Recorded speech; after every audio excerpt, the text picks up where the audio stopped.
Billiard. I got so much motherfucking design on right now. Break it down, bring it back, make it clap. I got 3 old thoughts, new block, where that thing, bitches on the line, and you know. 5. Tokoh-tokoh yang mendukung teori Mekah ditunjukkan oleh angka E, 3, 4, dan 5. Alasannya yaitu karena teori Mekah yakni Islam disebarkan oleh orang-orang Arab pada masa kekhalifaan dan juga pedagang dari Mekah yang sudah lama melakukan aktivitas hingga menjalin interaksi sosial dengan warga sekitar. Pendukung teori ini adalah Van Leeuwen, Haji Abdul Karim Amrullah, dan Ahmad Mansur Suryanegara. 6. Perdagangan merupakan salah satu media penyebaran Islam di Indonesia. Pedagang asing yang turut berperan penting dalam islamisasi di wilayah Kepulauan Indonesia berasal dari D. Arab, Persia, Gujarat. Alasan saya memilih bagian D karena pedagang asing yang turut berperan penting dalam islamisasi di wilayah Kepulauan Indonesia berasal dari Arab, Persia, dan Gujarat. Proses masuknya Islam ke Nusantara adalah melalui perdagangan, perkawinan, pendidikan, kesenian, politik, hingga tasawuf. Mengenai masuknya Islam ke Nusantara secara umum terdapat 4 teori yang kuat, yakni teori Arab, teori Cina, teori Persia, dan teori India. Kesenian merupakan salah satu media penyebaran Islam di Indonesia. Penyebaran Islam melalui media kesenian salah satunya dilakukan dengan cara B. Menggunakan wayang sebagai media dakwah. Alasannya yaitu karena wayang sendiri merupakan kebudayaan asli masyarakat yang sudah ada lebih dahulu dan digemari oleh rakyat sekitar. Maka dari itu mereka memanfaatkan wayang sebagai media dakwah agar dapat lebih mudah diterima oleh rakyat sekitar. Perkembangan ajaran tasawuf menjadi salah satu faktor yang mempercepat penyebaran Islam di Indonesia. Maksud pertanyaan tersebut adalah E. Tasawuf telah bercampur dengan unsur-unsur magis sehingga mudah diterima masyarakat yang sebelumnya menganut agama Hindu-Buddha. Alasan saya memilih bagian E karena para pendakwa Islam di Indonesia mengajarkan tasawuf atau aturan dan syariat Islam kepada masyarakat dengan cara yang mudah dimengerti dan disesuaikan dengan tradisi yang sudah ada sebelumnya. Sebelum kedatangan Islam telah ada kepercayaan lama, yaitu kepercayaan lokal dan Hindu-Buddha. Proses penyebaran Islam melalui tasawuf mudah diterima oleh masyarakat karena membawa unsur-unsur magis atau mistis sehingga mudah. Syed Maulana Abdul Aziz Shah merupakan Sultan Perlak yang menganut aliran Syiah. Aliran Syiah yang berkembang di kerajaan Perlak pada masa itu dibawa oleh pedagang dari D. Arab, Persia, Gujarat. Alasannya yaitu karena Arab, Persia, Gujarat merupakan pedagang yang menganut agama Islam. 3. Pengaruh kekuasaan VOC terhadap kerajaan Siak, Kampar, dan Indragiri memaksa ketiga kerajaan tersebut memenuhi perjanjian terhadap VOC pada 1822. Isi perjanjian tersebut adalah D. Ketiga kerajaan hanya boleh mengadakan perjanjian dengan VOC karena sejak VOC berhasil menguasai Malaka, kerajaan-kerajaan kecil seperti Siak, Kampar, dan Indragiri yang merupakan kerajaan di bawah kekuasaan Malaka secara otomatis berubah menjadi kerajaan di bawah pengaruh VOC. Selama di bawah pengaruh VOC, banyak perjanjian yang sangat merugikan kerajaan-kerajaan kecil tersebut. Pada masa pemerintahan Sultan Iskandar Muda, kebun-kebun lada di Kedah dibabat habis sedangkan kebun lada di Aceh tetap dipelihara. Kebijakan Sultan Iskandar Muda tersebut ditetapkan agar para pedagang barat A. Membeli lada dari Aceh. Alasan saya memilih bagian A karena masa Sultan Iskandar Muda, perekonomian kerajaan Aceh berkembang sangat pesat dengan tanahnya yang subur, dapat menghasilkan banyak lada. Kerajaan Aceh juga memiliki pelabuhan internasional sehingga banyak didatangi oleh para pedagang-pedagang asing. Ini berhasil membawa kerajaan Banten mencapai puncak kejayaan. Salah satu kebijakan politik yang dikeluarkan oleh raja ini adalah B. Membangun armada laut yang kuat di Selat Sunda. Alasannya yaitu karena raja yang membawa kerajaan Banten ke masa puncak kebudayaan adalah Sultan Ageng Tirtayasa yang memerintah dari 1651 sampai 1682 Masehi. Untuk menjaga keamanan di Selat Sunda, Sultan Ageng membangun armada laut yang kuat. Kapal-kapal dagang Banten aktif menyelenggarakan perdagangan di Indonesia. 9. Kerajaan Ternate dan Tidore merupakan dua kerajaan yang saling bersaing dalam menguasai perdagangan di wilayah Maluku. Dalam perkembangannya, persaingan dagang antara kerajaan Ternate dan Tidore melibatkan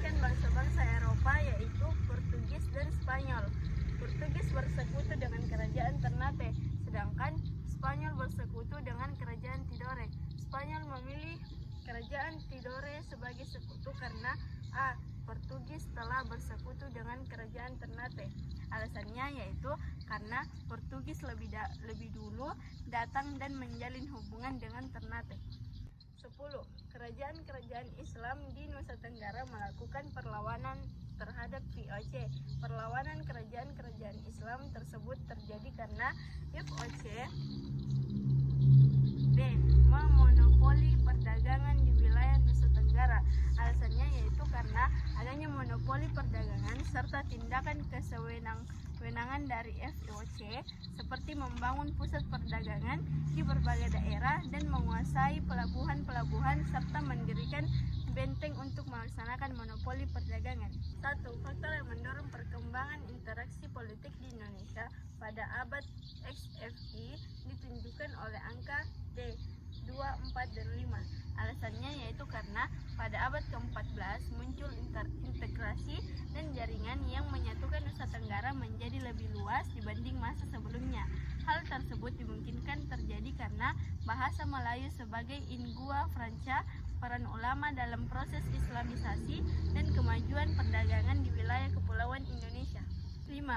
Berkaitan dengan islamisasi di Indonesia, dari wacana dapat disimpulkan bahwa D. Para wali menjunjung tinggi toleransi dengan menghargai kebudayaan pra-Islam. Alasannya yaitu karena penggunaan metode ini terbukti, sehingga dalam waktu kurang dari 50 tahun, Wali Songo mampu mengislamkan masyarakat Nusantara dari yang semula 90% Hindu-Buddha menjadi 90% Islam.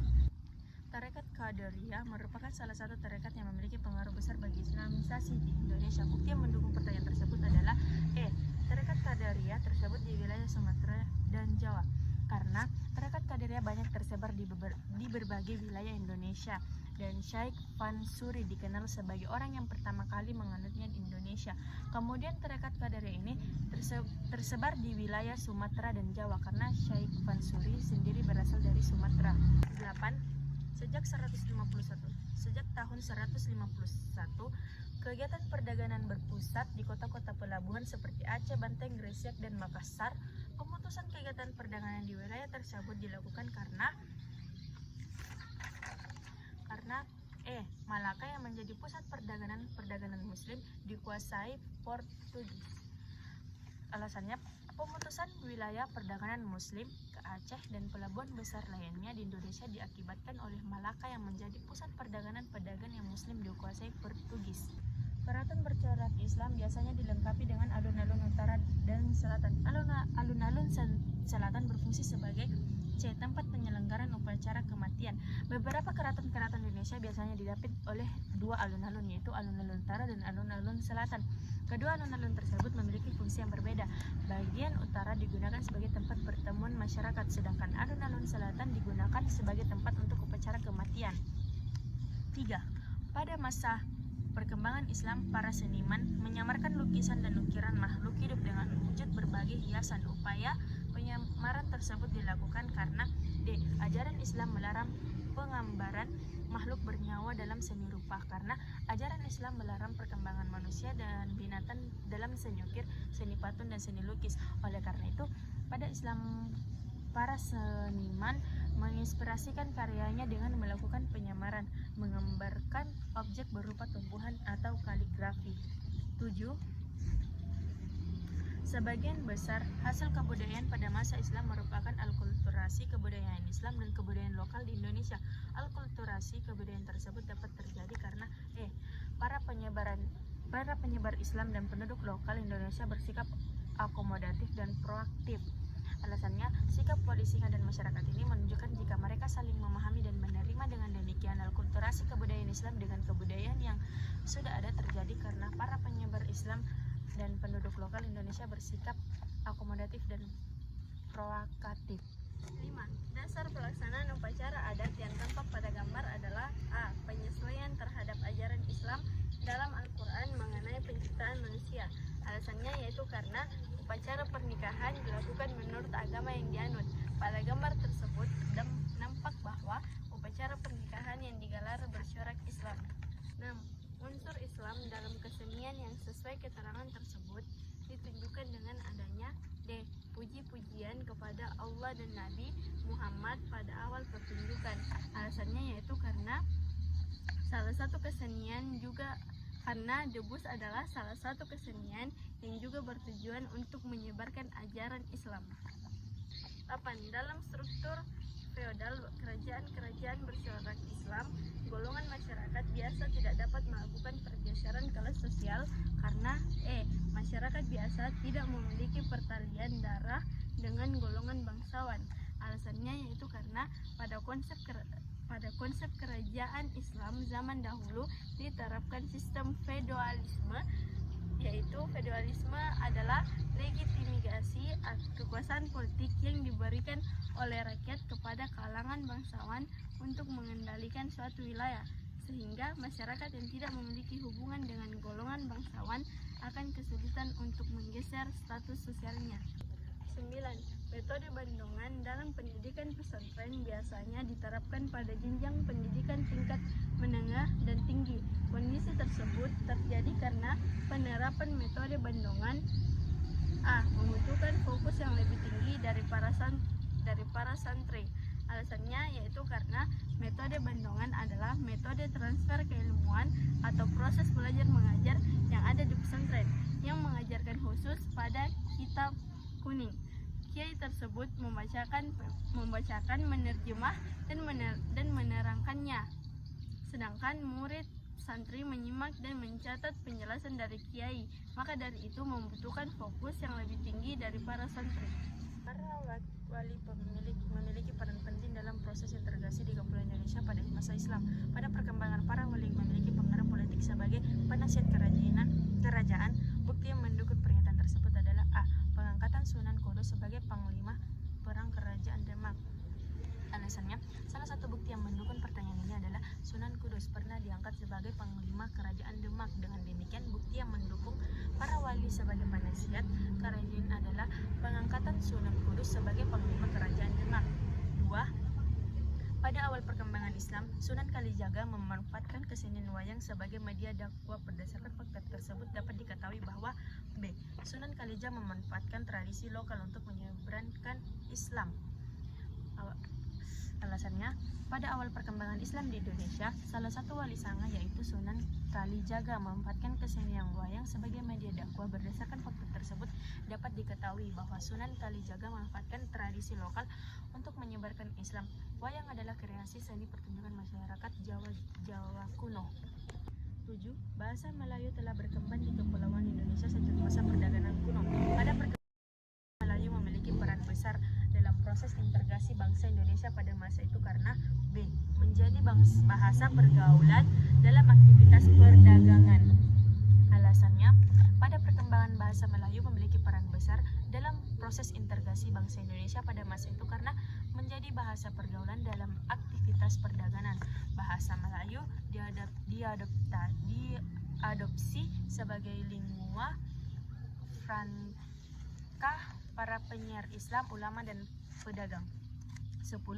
Pada bangunan peninggalan Islam sering dijumpai unsur budaya lokal dan Hindu-Buddha. Kondisi ini membuktikan bahwa terjadi alkulturasi kebudayaan antar kebudayaan Hindu, Buddha, dan Islam. Alasannya, perkembangan Islam di Indonesia menyebar melalui pola budaya alkulturasi Islam dengan budaya pra-Islam di Indonesia, yaitu budaya lokal dan budaya Hindu-Buddha, sehingga budaya Islam dapat diterima dan budaya pra-Islam tidak hilang begitu saja atau masih tetap ada. 11. Pada awal perkembangan Islam, makam-makam raja dan pembesar Islam dilengkapi gapura terbentuk kori agung. Pembangunan makam dengan gaya demikian menunjukkan bahwa makam raja dan para ulama Islam dibangun dengan megah. Makam-makam raja dibuat megah karena masyarakat berpandangan bahwa makam adalah kediaman terakhir yang abadi, sehingga diusahakan sama dengan rumah yang sesuai dengan kedudukan orang yang dikubur. 15. Sebelum kedatangan Islam, para pemimpin kerajaan dianggap sebagai titisan dewa atau keturunan dewa. Setelah adanya pengaruh Islam, kultus tersebut hilangkan karena Islam menolak anggapan bahwa manusia sama dengan Tuhan. Konsep raja sebelum kedatangan Islam diyakini pada masa Hindu-Buddha, kedudukan seorang raja ditetapkan sebagai titisan dewa di dunia, sehingga rakyat harus patuh. Apabila melanggar perintah raja akan terjadi bencana. Ketika pengaruh Islam masuk, kultus tersebut dihilangkan karena ajaran Islam menolak anggapan bahwa manusia sama dengan Tuhan. 3. Sejak masa kuno, wilayah Indonesia masuk jaringan perdagangan internasional. Faktor utama yang mendorong keberadaan Indonesia dalam jaringan perdagangan tersebut adalah A. Indonesia menyediakan komoditas bernilai tinggi seperti rempah-rempah. Alasannya yaitu karena faktor utama yang mendorong keberadaan Indonesia dalam jaringan perdagangan internasional adalah komoditi atau produk dagang berupa rempah-rempah yang mendunia. 9. Kebudayaan Islam dapat diterima masyarakat di Kepulauan Indonesia dengan relatif mudah karena D. Budaya Islam mampu berkembang dan berakulturasi dengan budaya lokal Indonesia. Alasannya karena budaya Islam dapat dengan mudah berakulturasi dengan budaya lokal Indonesia. 19. Sultan Malaka merupakan salah satu penguasa yang mendukung penyelenggaraan pendidikan di lingkungan istana. Bentuk dukungan Sultan Malaka ditunjukkan dengan E. Mendirikan perpustakaan di kompleks Istana Kesultanan Malaka, karena Kesultanan Malaka merupakan kerajaan Islam yang berada di Malaka dan berdiri pada awal abad ke-15 Masehi atau 1402 Masehi. Sultan Malaka merupakan salah satu pendukung penyelenggaraan pendidikan di lingkungan istana. Bring it back, make it clap. I got 3 old thoughts, new block.